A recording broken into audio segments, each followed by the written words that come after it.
श्रीमती का पत्र दिनांक 13/9/2024। समिति है वो। समिति समिति विधायी समाधिकार समिति का पत्र दिनांक 13/9/2024 श्री दीपक मिश्र, मानसिक यादव, माननीय सभापति विधायी समाधिकारी, श्रीमती का पत्र दिनांक 13/9/2024। समिति है वो।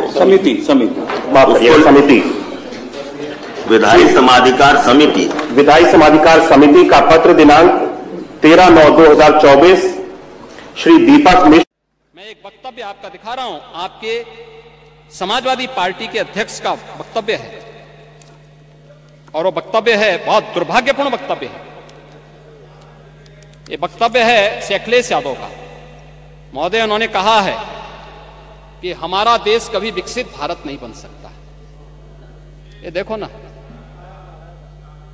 ये क्या है? ये यानी एक राजनीतिक दल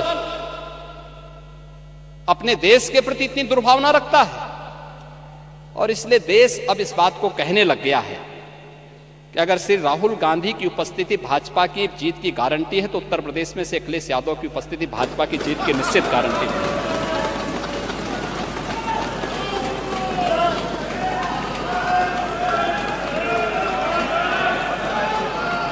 और ये गारंटी उपचुनाव ने दे दिया है। ये उपचुनाव दे चुका, और ठीक ही बात है भाई, पप्पू और टप्पू में बहुत अंतर थोड़ा है। नाम का असर होता है, चच्चू ने वैसे थोड़ा नाम रखा है। और ठीक है, चच्चू भी शांत हैं, लेकिन समय आने पे अपना ओस दिखाएंगे। महोदय, मैं विनम्रता से कहूंगा कि महाकुंभ पे राजनीति न करें, अपनी बात को रखें शालीनता के साथ, मर्यादा के साथ। लेकिन जो लोग जीवित हैं, अपने परिवार के साथ मिल रहे हैं, उनको मृतक मत बताइए। और पांडे जी, आप तो इतने बुजुर्ग हैं, इतने वरिष्ठ हैं। हमारे यहां तीर्थ यात्राएं होती थी, लोग जाते थे, बड़े श्रद्धा के साथ जाते थे। हमारी आस्था है, कैसे आप इसको रोक सकते हैं? लेकिन उनको बदनाम मत करिए, उनकी श्रद्धा के साथ खिलवाड़ मत करिए। मैं तो तेलंगाना का भी उदाहरण आपको दे दिया, उत्तर प्रदेश का मैंने दिया, गोरखपुर का मैंने दिया, प्रयागराज का मैंने दिया। और जो लोग प्रयागराज में भगदड़ के शिकार हुए हैं या फिर विभिन्न रोड एक्सीडेंट के शिकार हुए हैं, सरकार की पूरी संवेदना है, सरकार उनके साथ खड़ी होगी। और इन सभी घटनाओं की जांच करने के लिए इसीलिए सरकार ने एक जुडिशियल कमीशन का गठन भी किया है।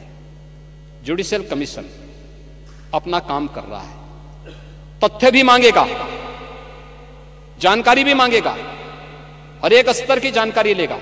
और मैं इस सदन को इस बात के लिए आश्वस्त करना चाहूंगा, इस बात के लिए आश्वस्त करूंगा कि प्रयागराज भगदड़ का कोई गुनाहगार होगा तो बख्शा भी नहीं जाएगा। कोई भी होगा, कहीं भी छुपा होगा, किसी भी स्तर पर होगा, और कितना भी बड़ा क्यों ना हो, वह किसी भी स्थिति में बचेगा नहीं। ये मैं आप लोगों को आश्वस्त करता हूं, पूरे सदन को आश्वस्त करता हूं। लेकिन मैं आपसे इस बात में विनम्र अपील भी करूंगा, आयोजन किसी पार्टी का, किसी सरकार का नहीं है। सरकार ने अपनी जिम्मेदारियों का निर्वहन किया है, प्रशासन अपनी जिम्मेदारियों का निर्वहन कर रहा है।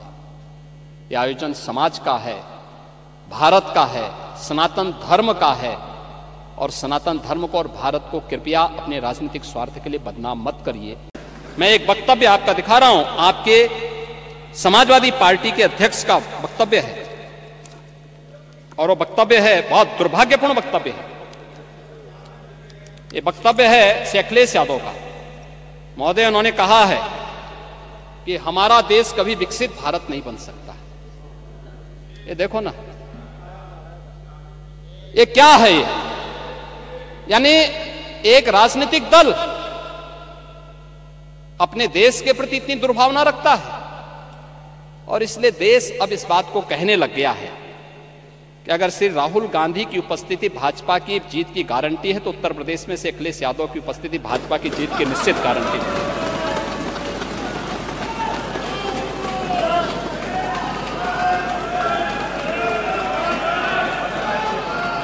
और ये गारंटी उपचुनाव ने दे दिया है, ये उपचुनाव दे चुका और ठीक ही बात है भाई, पप्पू और टप्पू में बहुत अंतर थोड़ा है, नाम का असर होता है। चच्चू ने वैसे थोड़ा नाम रखा है,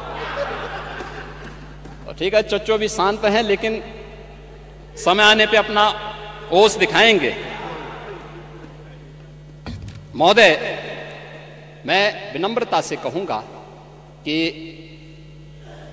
महाकुंभ पे राजनीति न करें, अपनी बात को रखें शालीनता के साथ, मर्यादा के साथ। लेकिन जो लोग जीवित हैं, अपने परिवार के साथ मिल रहे हैं, उनको मृतक मत बताइए। और पांडे जी, आप तो इतने बुजुर्ग हैं, इतने वरिष्ठ हैं। हमारे यहां तीर्थ यात्राएं होती थी, लोग जाते थे, बड़े श्रद्धा के साथ जाते थे। हमारी आस्था है, कैसे आप इसको रोक सकते हैं? लेकिन उनको बदनाम मत करिए, उनकी श्रद्धा के साथ खिलवाड़ मत करिए। मैं तो तेलंगाना का भी उदाहरण आपको दे दिया, उत्तर प्रदेश का मैंने दिया, गोरखपुर का मैंने दिया, प्रयागराज का मैंने दिया। और जो लोग प्रयागराज में भगदड़ के शिकार हुए हैं या फिर विभिन्न रोड एक्सीडेंट के शिकार हुए हैं, सरकार की पूरी संवेदना है, सरकार उनके साथ खड़ी होगी। और इन सभी घटनाओं की जांच करने के लिए इसीलिए सरकार ने एक जुडिशियल कमीशन का गठन भी किया है। जुडिशियल कमीशन अपना काम कर रहा है, तथ्य भी मांगेगा, जानकारी भी मांगेगा, हर एक स्तर की जानकारी लेगा। और मैं इस सदन को इस बात के लिए आश्वस्त करना चाहूंगा, इस बात के लिए आश्वस्त करूंगा कि प्रयागराज भगदड़ का कोई गुनाहगार होगा तो बख्शा भी नहीं जाएगा। कोई भी होगा, कहीं भी छुपा होगा, किसी भी स्तर पर होगा, और कितना भी बड़ा क्यों ना हो, वह किसी भी स्थिति में बचेगा नहीं। ये मैं आप लोगों को आश्वस्त करता हूं, पूरे सदन को आश्वस्त करता हूं। लेकिन मैं आपसे इस बात में विनम्र अपील भी करूंगा, आयोजन किसी पार्टी का, किसी सरकार का नहीं है। सरकार ने अपनी जिम्मेदारियों का निर्वहन किया है, प्रशासन अपनी जिम्मेदारियों का निर्वहन कर रहा है। यह आयोजन समाज का है, भारत का है, सनातन धर्म का है। और सनातन धर्म को और भारत को कृपया अपने राजनीतिक स्वार्थ के लिए बदनाम मत करिए।